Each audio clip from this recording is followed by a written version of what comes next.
Zane Clodfelter with OttersTV here with Otters manager Andy McCauley. Andy, it's great to see you, your staff, and all your players back in Evansville for another season of baseball. How excited are you to be back here at Bosse Field? I mean, every year is different, but the one thing that does remain the same is coming back to Bosse Field. I mean, it's just a great place to work and come to work every day, and get to see new players coming in and the old players returning. It's always exciting. But we're through the thick of spring training at this point, and we've got a lot of work to do, but really like what I've seen so far. So we'll see how it turns out. But always exciting, and looking forward to opening day on Friday.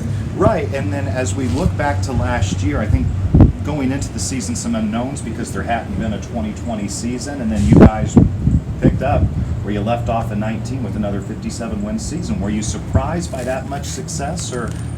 Well, I mean, it's expected. I mean, not 57 wins, and some of the years that we got out of some of the younger guys. But I mean, our expectation as a staff is to make the playoffs every year. So a little bit disappointed there, missing it by half a game. But couldn't be disappointed at all with the year we had. 57 wins, some really big years by some of the outfielders. Miles Gordon, a new player to us. Andy DeJesus came in and did a great job for us, and then the returners like McNamee and Dakota.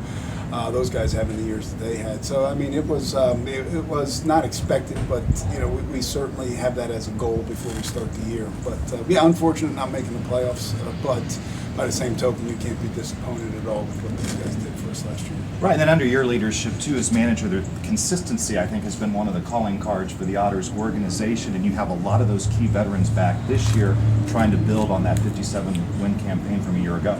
I mean, consistency starts with the staff, and that's the commitment of Mr. Bosse and the Bosse family. Being able to keep a Bobby Siegel and a Max Peterson here.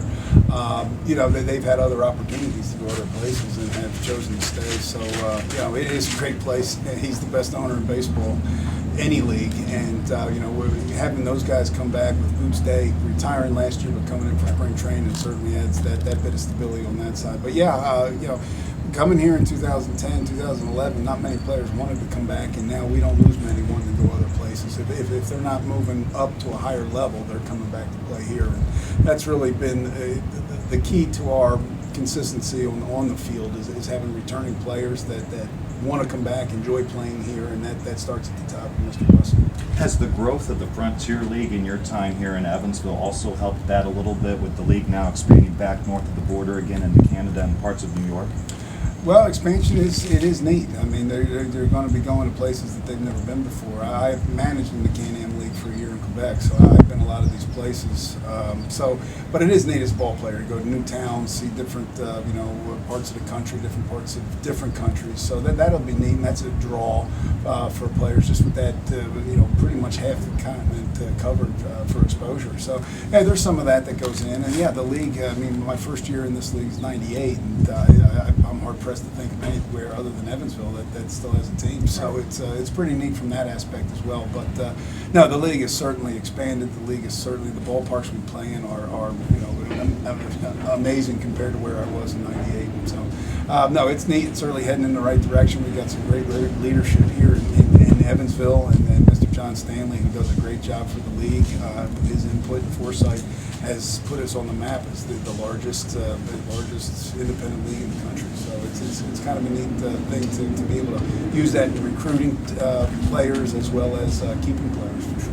Is there an adjustment or a mindset when it comes to road trips? Because last year the divisions were kind of landlocked and you would play just your respective division opponents, where this year you're now playing, I guess, interleague type series and going to the East Coast. Is there anything with that time on the road that you're going to have to, I guess, readjust to on those long road trips? It's weird because you get on a 3-hour bus trip and it seems to take forever. You get on a 15-hour bus trip and it's the same feeling. It takes forever. But your mindset changes a little bit when you're looking at 15, 17 hours. So you got to settle in and you're going to be there for a while. But no, I mean, the travel's part of the deal. I mean, the guys know what they're getting into. They can read a schedule and look at the map, so they know what our long ones are. Luckily, we get our Canada trip out of the way early. Just some of the hoops you have to jump through for entering Canada is going to be a hiccup for us. Through no fault of these players, that some of them will not be able to enter Canada. So we'll have to do some things on the road for that trip. But luckily, we get it out of the way early, and we're smooth sailing after that.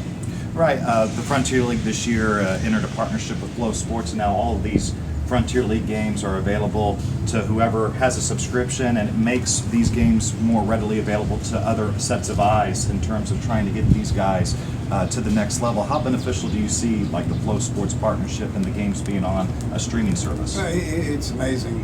I mean, just from a scouting perspective, you know, the scouts now, you know, rather than spend the money and gas being what it is coming out, more and more over the past 3 to 5 years have relied steadily on video and analytics as far as spin rates and that as far as sending the scout out. You know, Preston does a great job as far as getting us the video to send the scouts. He personally has gotten 3 or 4 guys signed just from his ability to cut and paste or whatever he does up there to get the videos out to the scouts, the scouting directors, farm directors, and getting guys signed. Brandon Sittinger's all Preston.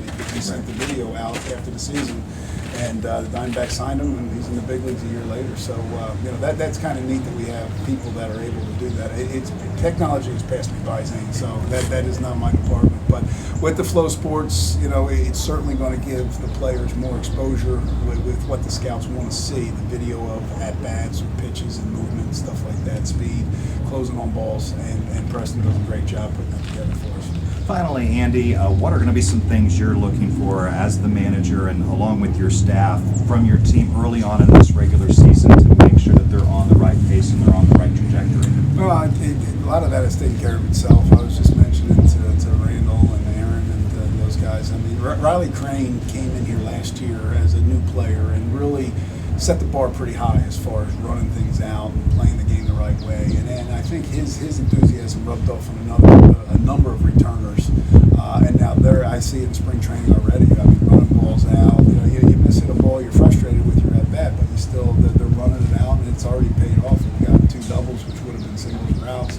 And you know, he really had a positive influence on a lot of the returning guys, and hopefully that can rub off on the new guys for this year. But just you know, a noticeable difference just in spring training. The enthusiasm, some unfinished business we need to take care of with last year's missing the playoffs by half a game. So you know, I like what I've seen so far. We got a long way to go. You never know how you stack up against other teams, not only in your division, but now with you playing the other division. You know, there's more that you got to compare yourself to, and you know, it's going to be a challenge because you don't know how those teams in the East were last year in comparison to us. There wasn't much interleague play. I think Washington went over and Florence went over. That might have been about it, but you know, we'll see how we stack up early on, and you know, I have a lot of faith in my staff with Billy, Bobby, and Max. You know, being able to evaluate talent, and we'll see where we're at when we get this going. He's Andy McCauley, manager of the Evansville Otters. I'm Zane Clodfelter. This has been Otters TV.